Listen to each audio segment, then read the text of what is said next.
Hoano namain'ny rova Mpanjaka miadana teratany karana iray sy frantsay iray no fantatra ankehitriny fa isan'ny tompon'antoka tamin'ny fandoronan'ny rova hoy ny Mpanjaka Ndriana RABARIOELINA Ndriana. Namafisina ihany koa tsy maintsy tsoaina ao anatin'ny rovana Antananarivo ny Colisée fa fanontana fady ka na izany na ny hevitra manodidina ny raharaham-pirenena ihany koa moa ity Mpanjaka ity. Clarissa Zermanana mampionona Andrianjalala.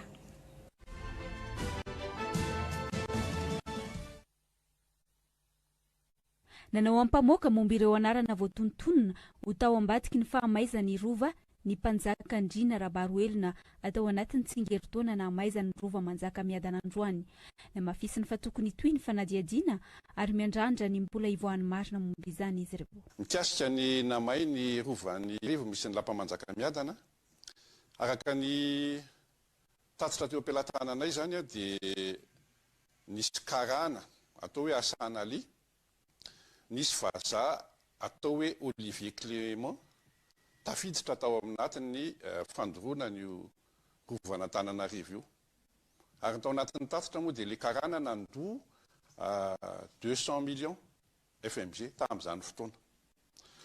Dia tokony mbola mitohy zany ny fanadihadiana mikasika ny namain'io rova io fa tsy tokony akatona ny mikasika ny namay azy. Hatreto ngamba zay no azo lazaina tompoko. Ny marina aloha dia tsy maintsy hipoitra na ny zavatra miafina aza misy mahita. Ka io zany dia tsy maintsy ho fantatra foana iza ny tena nandoro atodo ny kotrika namain'ny rovana Antananarivo na ito atoerany io na vahiny any ampita-dranomasina. Manaitra ny tompona ndraiky mba nohizana ny fanadihadiana sy ny fanasaziana zay rehetra voakasika tamin'ny namain'ny rovana Antananarivo. Zay ny afatra avy amin'ny fianakaviam-ben'ny Mpanjaka eto Madagasikara. Nanamafy ihany koa ny lehiben'ny fiombonam-ben'ny Mpanjaka eto Madagasikara fa fanimbazimbana sy fanotana fady no natao amin'ny fanovana endrika ny ao anaty rova. Tsy maintsy esorina eny an-toerana noho izany ny Colisée ary tokony averina amin'ny endriny njakamiadana fa mitondra ozina. Efa tandindona izany ireo loza samihafa miseho eto amin'ny firenena hoy ny fanehoan-kevitra. Ny rovana Antananarivo fa tsy rovana Madagasikara dia toerana masina ary tena toerana masina ary misy ny fady amin'ireny toerana masina ireny. Na iza na izy io na eto Antananarivo io na ny Vopeny io na ny Ambilobe io na ny Sakalavamenabe io na ny Atsimo Madagasikara amin'ny toerana masina dia misy fadiny ka tokony ahajainy zay hasina zay sy ilay fady amin'ny toerana maharovana Antananarivo azy zay. Ary ao anatin'izany dia tsy maintsy tsoahana le Colisée zay tsy nisy fa tena fanofotana fady tanteraka tao amin'ny rovana Antananarivo. Io zany dia tsy maintsy tsoahana io fa io mitondra ozina ho an'ny firenena. Manaraka izany amin'ny maharovana Antananarivo azy dia tokony averina amin'ny namay azy io rova io. Zay no mahavakoka ny vakoka tandrovana ny endriny nisy azy taloha fa tsy zay mpitondra mandalo rehetra akory dia moriporina zavatra tsy mifanaraka amin'ny endriny nisy azy taloha. Ohatra hoe narovana Ambomanga io na rovana zay rova rehetra manerana Madagasikara dia tokony tazomina foana ilay endriny nisy azy tamin'ny taloha ho fanajana ny asina ho fanajana Mpanjaka namorona n'ireo rova ireo. Io zany dia efa apahibe maso ohatr'izao no anaovantsika azy hoe mila tsoahana farak'izay aingana io Colisée ao anaty rova io fa tena fanotana fady tanteraka. Ka natadiditsika tamin'ny 9 Novambra 2024 dia efa niteny mialoha zay fa toerana masina io ary aza miakatra eny fa sao dia ahitandro zao indrindra tsy azo atao zavatra amin'ny andro maizim-bolana.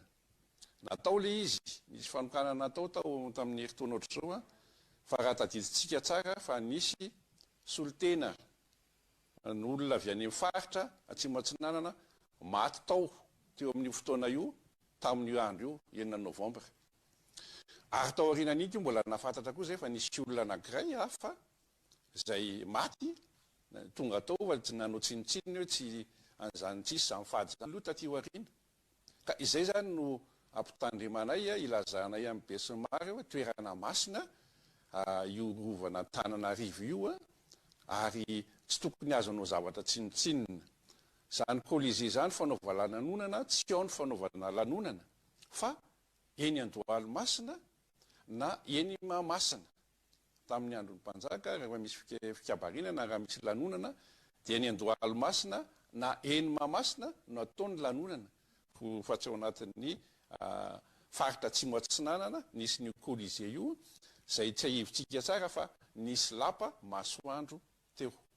Dia ny lapa masoandro no tokony averina fa tsy mamoriporina zavatra voavoatran'io zay tsy tokony isy ao mihitsy. Tena mifandray amin'ny fiainam-pirenena ny tantaran'ny rovana Antananarivo fa zay mpitondra rehetra averiko nay zay mpitondra rehetra ny fandimby ka no notafady tao amin'ny rova dia niongana avokoa tsy teny betsaka ako. Ary zavatra io dia tena miteraka loza ho an'ilay firenena.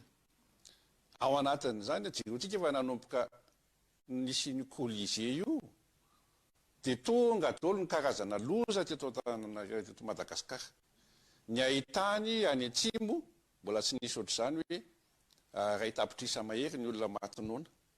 Ny dory tanety manerana Madagasikara ankehitriny ny tondra-drano tsy mitatatra, tondra-drano tany amin'ny Boeny, tondra-drano tany amin'ny faritra Sakalava, tondra-drano tany aloatra raha tadidinareo tsara fa ny laka loatra io farina loatra hoe tobaka indimby eny. Ny tondra-drano tany avaratra atsinana Madagasikara. Zany rehetrarehetra zany ho anay mijery amin'ny lafiny ara-panahy dia mahita misy fifandraisany amin'ny io rovana Antananarivo io. Dia izay natao aingana io kolize ao anaty rovana Antananarivo io atsaharo ny famoronana zavatra tsy natao tao amin'ny rovana Antananarivo fa toerana masina io. Naneo hevitra manodidina ny raharaham-pirenena ihany koa ny lehibe ny fiombonam-beny Mpanjaka eto Madagasikara. Madagasikara dia anisan'ny firenena manan-karembe indrindra eto ambonin'ny tany. Mba tsy lazany hoe Madagasikara no firenena manan-karena indrindra eto ambonin'ny tany. Kanefa raika amby enimpolo taona izay dia vao mainka mitotongana amin'ny farim-piainana malagasy. Ary zao ny malagasy dia voasokajy ao anatin'ny firenena dimy mahantra, ny vahoaka malagasy ao anatin'ny firenena dimy mahantra indrindra eto ambonin'ny tany.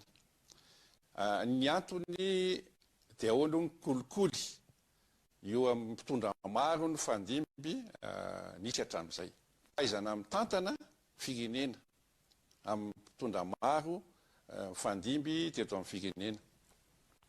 Tiana tenena amin'ilay tsy fahaiza mitantana dia zao hoe raha ny firenenkafa dia ny olona ny tena mahay, ny olona manaja ny sotoaviny ny fireneny no apetraka amin'ny ambaratonga ambony eo amin'ny firenena. Raha ny firenenkafa tsika dia mahita olona nanao sady manaja ny sotoaviny izy, tia tanindrazana izy, tena mahay izy, dia izany no apetraka amin'ny sokajy tompona andraikitra ambony eo amin'ny firenena. Ohatra hoe nanao Harvard, nanao Princeton, nanao Cambridge, nanao Oxford, zany any amin'ny firenena hafa. Tena le faran'izay tena mahay zany no apetrany mba hisiny ny fampandrosoana ara-toekarena sy ara-tsosialy eo amin'ny firenena. Ka eto amintsika zany dia mifanohitra an'izay ny zava-misy nandritra izay raika amby enimpolo taona izay. Mila fanovana tanteraka eto a Madagasikara. Mila mpitondra politika vaovao, mila manaja ny sotoavina malagasy, mila olona tena mahay maro amin'ny andraikitra ambony eto amin'ny firenena. Ary mila rafi-piarahamonina vaovao manaja ny sotoavina malagasy, manaja ny hasiny ny rova manerana ny Madagasikara. Amin'ireny rova ireny hitanefa misy pilôna amin'ny toerana maro any amin'ny rova manerana Madagasikara. Re zao dia tokony esorina ary tokony apetraka ivelona ny pilôna. Ao anatin'izany koa zany dia mila rafim-piarahamonina vaovao tarihan'ny mpanjaka. Tonga dia marianay tarihan'ny mpanjaka satria ny mpanjaka no ray aman-dreny eo amin'ny tany sy ny firenena nandritry anjara mba tsy lazainy hoe anarivo taona maro. Dia miaraka amin'ny olona malagasy tena mahay tsy mpanao kolikoly. Izay no lalana tokana ho amin'ny Madagasikara. Latsaka ny katerena ny firenena ankehitriny miantso ny rehetra hiara ijoro ny avy amin'ny fiombonam-beny am-mpanjaka.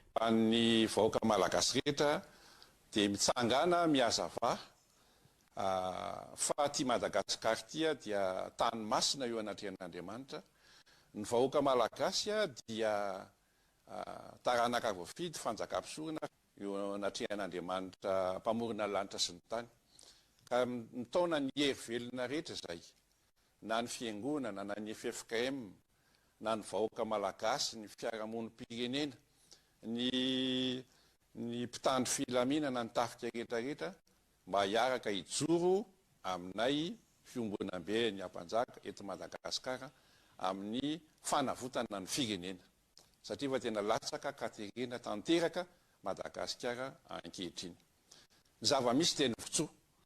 Ny tany kolon tsy azo kitihana, fa ny tany malagasy rehetra manerana Madagasikara dia azo alaina, na misy fahasandrazan'olona reo dia azo alaina, azo kitihana, zany dia tsy azo ekena intsony ankehitriny.